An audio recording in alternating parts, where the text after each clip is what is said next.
하나님 말씀 역대하 35장이 되겠습니다. 역대하 35장입니다.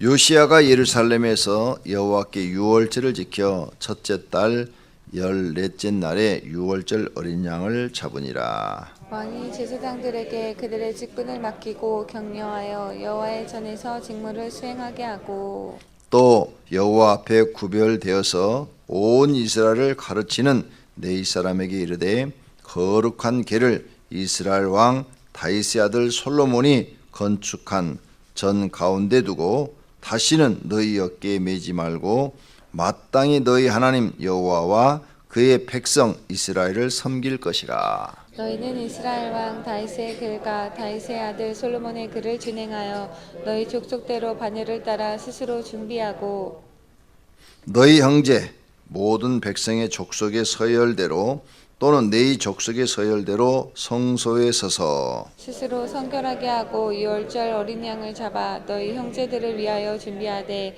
여호와께서 모세를 통하여 전하신 말씀을 따라 행할지니라. 요시야가 그 모인 모든 일을 위하여 백성들에게 자기의 소유 양떼 중에서 어린 양과 어린 연소 3만 마리와 수소 3천 마리를 내어 유월절 제물로 주매. 방백들도 즐거이 희생을 드려 백성과 제사장들과 레위 사람들에게 줬고 하나님의 전을 주장하는 자 힐기야와 스가랴와 여이엘은 제사장들에게 양 2,600마리와 수소 300마리를 유월절 제물로 주었고 또 네이 사람들의 우두머리들 곧 고냐냐와 그의 형제 스마냐와 느다넬과 또 하사바와 여이엘과 요사밧은 양 5,000마리와 수소 500마리를 네이 사람들에게 유월절 제물로 주었더라. 이와 같이 섬길 일이 구비되매 왕의 명령을 따라 제사장들은 그들의 처소에 서고 레위 사람들은 그들의 반열대로 서고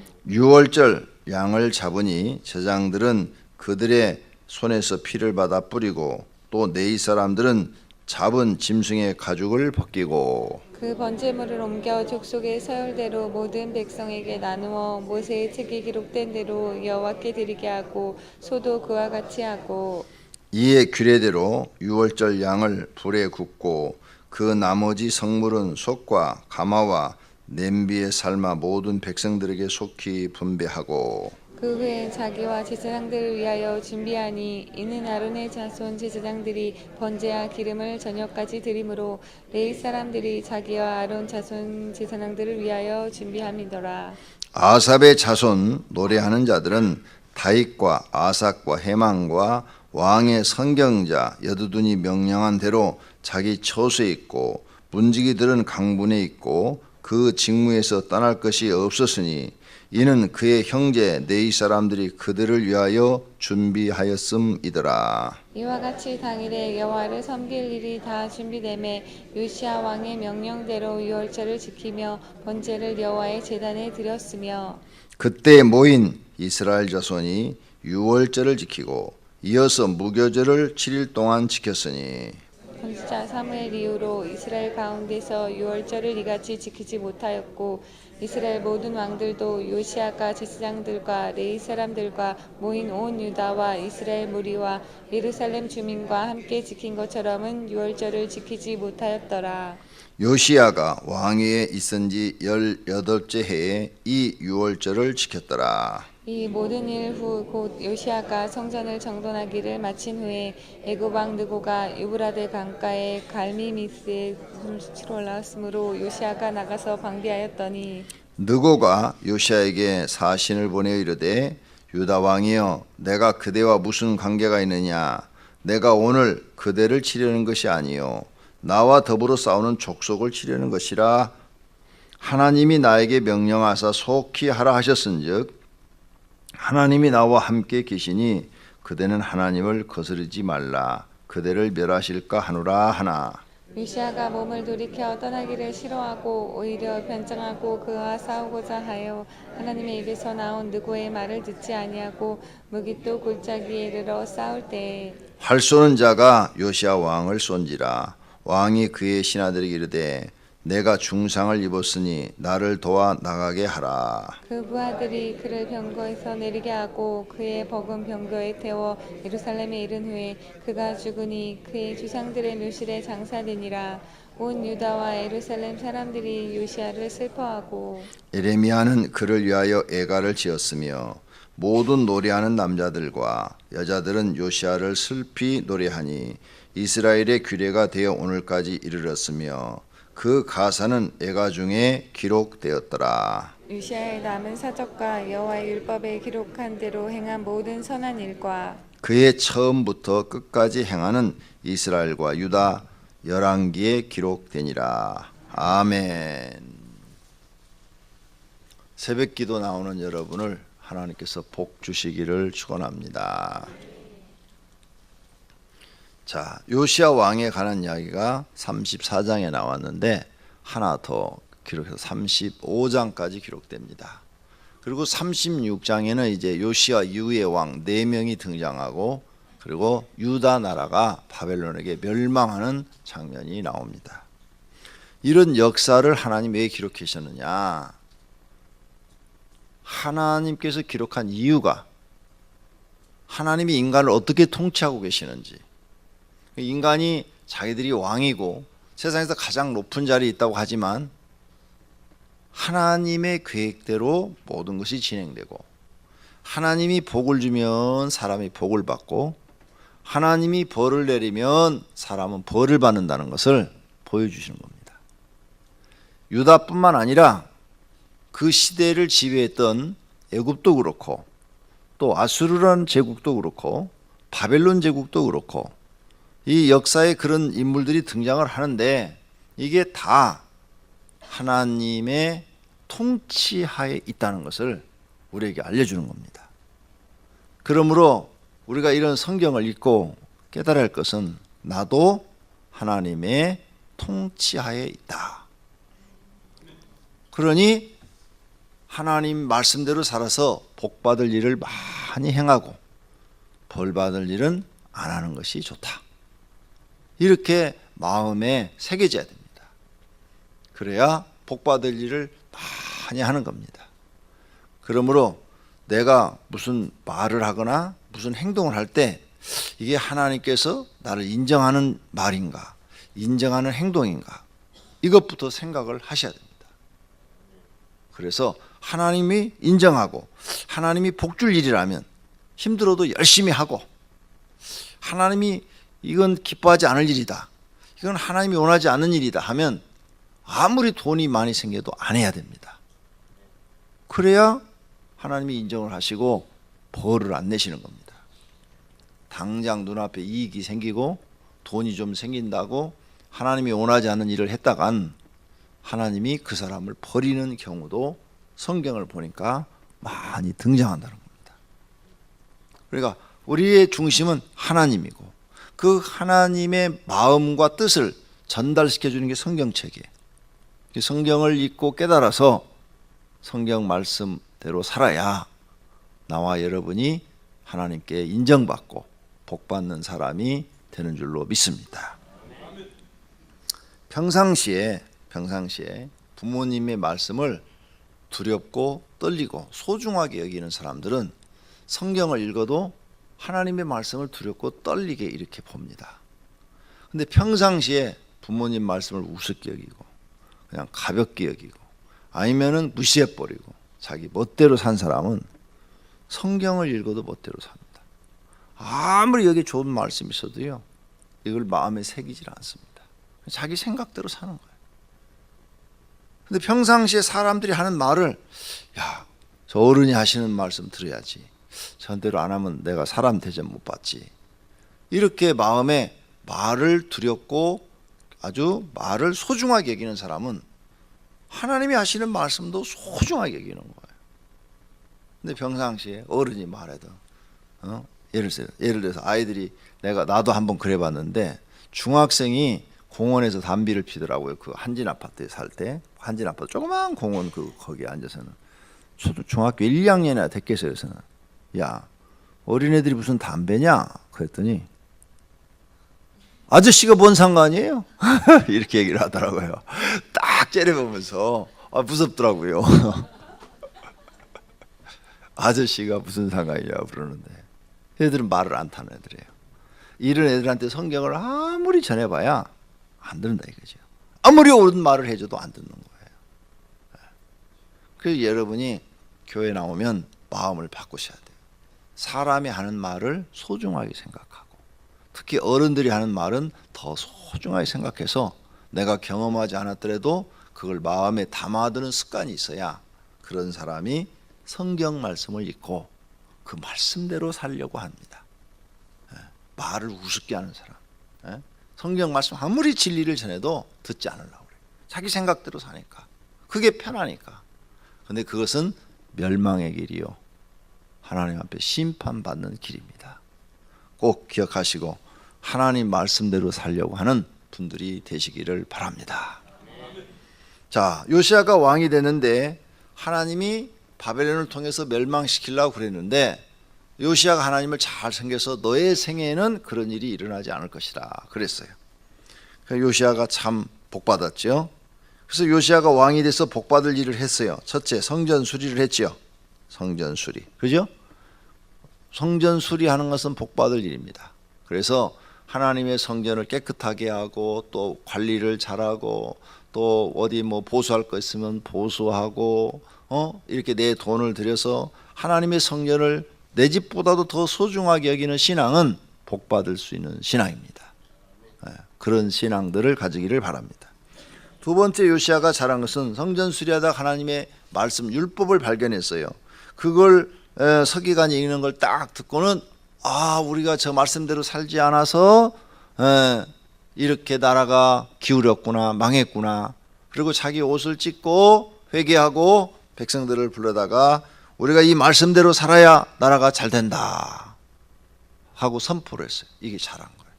두 번째, 말씀대로 살자고 백성과 함께하고 우상 다 때려 부수고 하나님 섬기도록 한 거, 이게 두 번째로 잘한 거죠. 말씀대로 살자 이거죠. 그 다음 세 번째가 뭐냐, 오늘 본문에 등장하는 겁니다. 유월절을 지키기 시작합니다. 자기 앞에 왕들이 유월절을 안 지켰어요. 절기죠. 하나님이 만들어놓은 절기, 유월절, 무교절, 맥주 감사절, 추수 감사절, 이게 하나님이 만들어놓은 절기입니다. 이 절기를 지키기 시작했다는 거예요. 과거의 왕들은 안 지켰다는 거예요. 지금 내용을 쭉 읽어보니까. 근데 유월절이 뭐예요? 모든 애굽의 장자는 죽는데 이스라엘의 장자는 안 죽는 거예요. 그러니 모든 애굽의 장자를 죽는데 이스라엘 장자들은 안 죽으니까 이게 얼마나 감사한 일이요. 여기에서 하나님은 인간에게 뭘 가르치려고 하면 모든 사람의 생명이 하나님께 있다, 이걸 가르치는 거예요. 너희가 죽고 사는 것이 하나님께 달려있다. 봐라, 애굽의 장자만 어떻게 곤란해서 딱딱 죽이느냐, 이건 하나님께 있잖아. 그런데 이상하지 않느냐, 너희 이스라엘 사람들의 장자는 하나도 죽이지 않는다.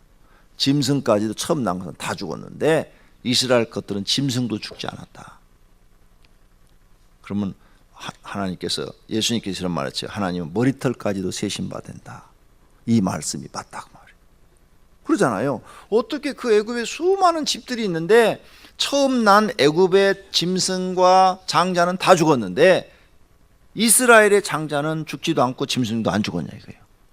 그러니까 머리털까지 세신바 된다는 말씀이 맞아요, 틀려요? 맞잖아요. 어떻게 그렇게 할 수가 있냐. 나라에서 명령을 내려도 그렇게 못해요. 예를 들어서 첫 장자가 옆에 있는데도 군인이 와서 죽이려고 딱 하면 차자예요. 그럼 그거 어떻게 할 거예요? 장자 아니에요. 어떻게 다 하긴 할 거야. 근데 하나님은 아신다 이게. 하나님은 아시고 싹 주겠다 이게야. 기가 막히잖아요. 실수하지 않으셨다는 거예요.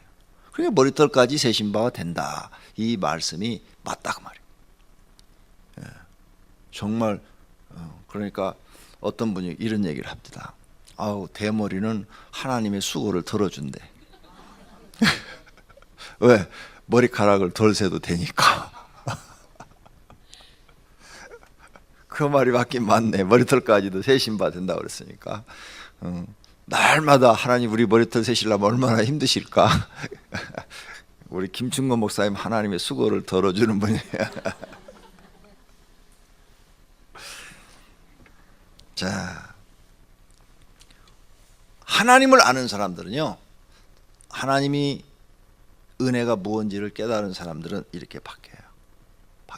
하나님 성전이 중요한 거 알고, 말씀이 중요한 줄 알고, 절기 지키는 것이 중요한 줄 압니다. 근데 하나님을 잘 모르는 사람들은 성전도 중요하게 생각지 않고, 말씀도 중요하게 생각지 않고, 절기도 중요하게 생각지 않고, 나만 중요해. 나만 중요해요. 자기만. 이런 사람들은 아직 하나님을 발견 못하신 분들입니다. 그래서 오늘 6월절을 이제 지켜요. 지키는데 보세요. 7절.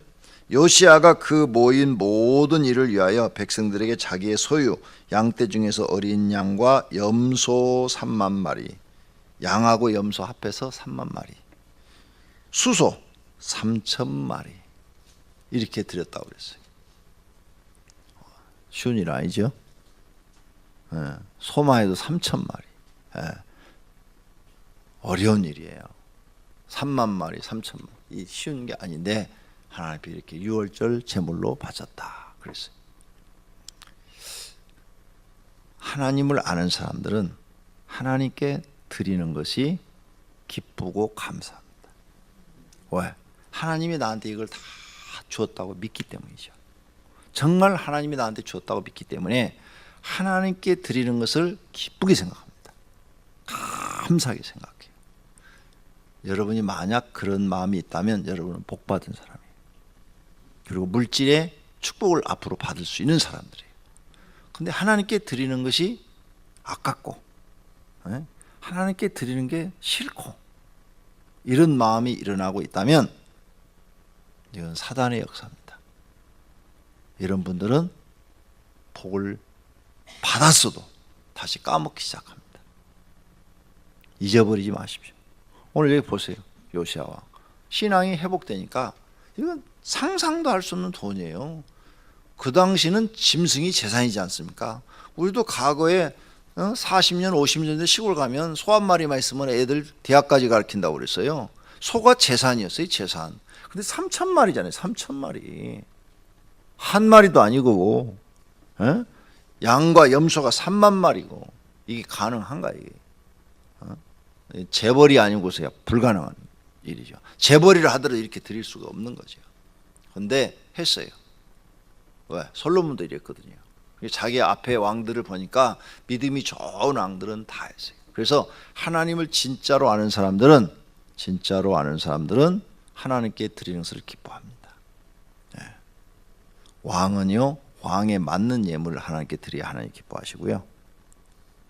장관은 장관에 맞는 예물을 드려야 하나님 기뻐하시고, 그 다음에 백성은 중산층은 중산층에 맞는 예물을 하나님께 드려야 하나님 기뻐하시고,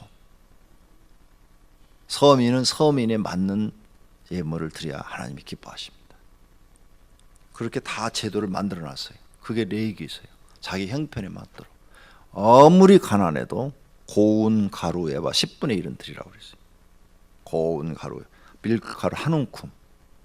아무리 가난해도 하나님 앞에 절기 때 빈손 들고 나오지 말라. 성경에 써놨어요. 그런데 빈손 내보이는 사람들이 참 많습니다. 그러면서도 하나님, 우리의 대학에 합격시켜 주세요. 우리 아들 직장 잡아주세요. 우리 애 감기 걸렸는데 치료해 주세요. 간구는 해요. 하나님께 빈손 들고 내밀면서. 즉 하나님의 법을 하나도 안 지키고 하나님을 경외하는 마음도 없고 하나님을 사랑하는 마음도 없으면서 내 필요할 때는, 내가 아쉬울 때는 하나님 앞에 도와달라고 기도를 해요. 인정 못 받는 신앙입니다. 그러니까 모든 것을 하나님이 주신다고 믿지 않고 내가 어려울 때만 도와달라고 하니까 하나님을 왕으로 보시는 것이 아니라 하나님을 내 종으로 보는 거예요. 내 필요할 때만 하나님 찾고. 옛날에 제가 은사 집회할 때 많은 분들이 그런 걸 봤어요. 하나님이 암병 치료해주고 불치의 병 다 치료해주는데 겨우 감사한금이 뭐 2만 원, 3만 원, 5만 원 그걸로 끝나더라고요. 야, 내가 하나님이라도 사람들한테 은혜 안 주겠다. 내가 하나님이라도 사람들한테 은혜 안 주겠다. 하나님이 해주는 것은 뭐든지 다 공짜로 생각하는 거예요. 공짜로. 감사가 없는 거죠. 감사. 이런 걸 우리가 지금 건강뿐만 아니에요. 내가 먹고 사는 것도 정말 하나님이 공급하시는 거라고요. 남한하고 북한만 보세요. 저 북한은 하나님 안 믿으니까 저렇게 굶어 죽고 있잖아요. 지금 실제로 굶어 죽고 있잖아요. 그런데 남한은 먹을 게 남아서 전부 쓰레기통으로 들어가고 있잖아요. 1년에 몇 조 원씩이 지금 쓰레기통으로 들어가고 있는데, 남한에서 쓰레기통으로 버리는 것만 안 버리고 북한 줘도 다 먹고 산대. 하나님이 살아계신 것을 믿으시기를 바랍니다. 그래서 여러분의 신앙이 회복돼야 돼요. 절기. 하나님이 주신 것만큼 감사할 줄 알아야 돼요. 그걸 아깝게 생각하면 하나님이 내 마음을 아신다 이거지. 알아. 자기 하나님이 주신 것에 대해서 반드시 하나님께 감사할 수 있는 사람, 그런 사람 되게 해달라고 기도하시기를 바랍니다. 이렇게 해서 요시아가 왕을 잘 합니다. 근데 이제 오늘 이제 요시아가 죽어요. 그래도 요시아가 31년을 통치했어요. 이제 31년이 되던 해에 아수르하고 바벨론하고 전쟁이 일어났어요. 이게 아수르가 제국이었는데 바벨론이라는 신흥 국가가 일어난 거예요. 바벨론이라는 이 신흥 국가가 일어나 가지고 아수르에게 막 대항하는 거예요. 대항 싸우는데 막상 막 하는 거예요. 그래서 아수르 왕이 애굽 왕한테 도와달라고 서신을 보냈어요. 그래서 애굽 왕 느고가 군대를 이끌고 지금 아수르 왕을 도우러 가는 거예요. 그 길목에 유다가 있는 거예요. 그 유다가 있는데 유다로 이제 애굽의 대군이 지나가니까 유다 왕 지금 요시아가 애굽 왕이 우리를 치러 오는갑이다 해가지고 군대를 모아가지고 무깃도, 그 무깃도가 여러분이 아마겟돈 전쟁이 일어날 장소가 무깃도입니다. 바로 무깃도 앞에 넓은 평야가 성경에 예언된 아마겟돈이에요. 거기가 아마겟돈. 거기가 정말 넓어요. 이스라엘은 막 이렇게 산이 많아가지고 넓은 평지가 없는데 거기는 수백만 대군이 진열을 할 정도로 넓은 평지예요. 무깃도는 이런 성이에요. 성 밑으로 이렇게 넓은 광활한 평야가 펼쳐져 있는 거죠. 이게 요새입니다. 무깃도가 군인들이 주둔하고 있는 요새예요. 아주 요새. 그러니까 평지에 이런 산이 하나 있으니까 요새죠. 성이에요. 성. 거기에 요시아 왕이 있었어요. 무깃도라는 성에 딱. 그 애국 군대가 쫙 올라가는 거죠. 그런데 왜 우리 땅을 허락도 없이 너네 마음대로 지나가느냐 이거죠. 그러니까 애국 왕이 내가 너희하고 싸우려고 온 것이 아니라 아수르 왕 도와주러 가니까 너희는 조그만 나라니까 우리가 신경도 안 쓴다. 신경도 안 쓰니까 그냥 지나가게 해라. 그러니까 요시아가 못 지나간다. 그래가지고 싸움을 벌린 거예요. 말을 안 들은 거예요. 그런데 애국 군대가 쏜 화살에 재수 없게 맞은 거예요. 변장을 했다고 그랬죠. 변장을 하고 했는데 재수 없게 맞은 거예요. 아합왕처럼. 그래갖고 무깃도에서 화살 맞아 죽습니다. 그래서 31년으로 끝나요. 이렇게 해서 요시아가 죽습니다. 그리고 애굽 왕은 아수르를 도와서 신흥 제국 일어나는 바벨론과 싸웠어요. 싸웠는데 져버렸어요. 져갖고 애굽 패전에서 다시 애굽 왕은 내려옵니다. 그리고 아수르는 나라가 없어지고 이제 바벨로니아라는 새로운 제국이 탄생을 합니다. 그리고 이제 37장에 가서 보면 그 바벨론의 제2세 왕 느부갓네살이라는 대왕이 일어나 가지고 남쪽 유다를 멸망시켜 버립니다. 자, 이와 같이 요시아가 죽어요. 전쟁 아닌 전쟁에서 죽습니다. 안타까운 일이지만. 그래서 애가를 지었다 그랬죠. 에레미야가 그때 선지자가 에레미야였는데 에레미야가 애가를 지었다. 그래서 에레미야서를 읽어보면 이런 내용이 자세하게 기록되어 있어요. 오늘 죽는 것, 사람 마음대로 안 되는 거예요. 그것도 하나님의 뜻이에요. 하나님 보실 때 요시야 너는 31년 왕 노릇했으면 충분하다. 됐다. 너는 천국에 와라. 이렇게 죽었어도 요시아는 천국 갔어요. 예. 그리고 이제 하나님의 그 심판의 계획대로 나머지 왕들은 전부 불신앙, 하나님을 믿기는 믿는데 엉터리로 믿는 거죠. 하나님 안 믿는 거 아니에요. 엉터리로 믿어서 결국은 멸망을 당합니다. 오늘 우리는 요시아를 통해서 신앙을 배웠어요. 요시아한테 세 가지. 첫째, 성전을 수리했다. 두 번째, 율법책을 발견해서 말씀대로 살자고 백성에게 선포하고 우상은 다 없애버렸다. 그 다음 세 번째, 절기를 지키라고 백성들에게 명령을 내렸고 자기가 먼저 본을 보여서 하나님 앞에 예물을 드려 절기를 지켰다. 여러분들도 그런 신앙을 가진다면 하나님께서 복 주실 줄로 믿습니다. 기도하겠습니다.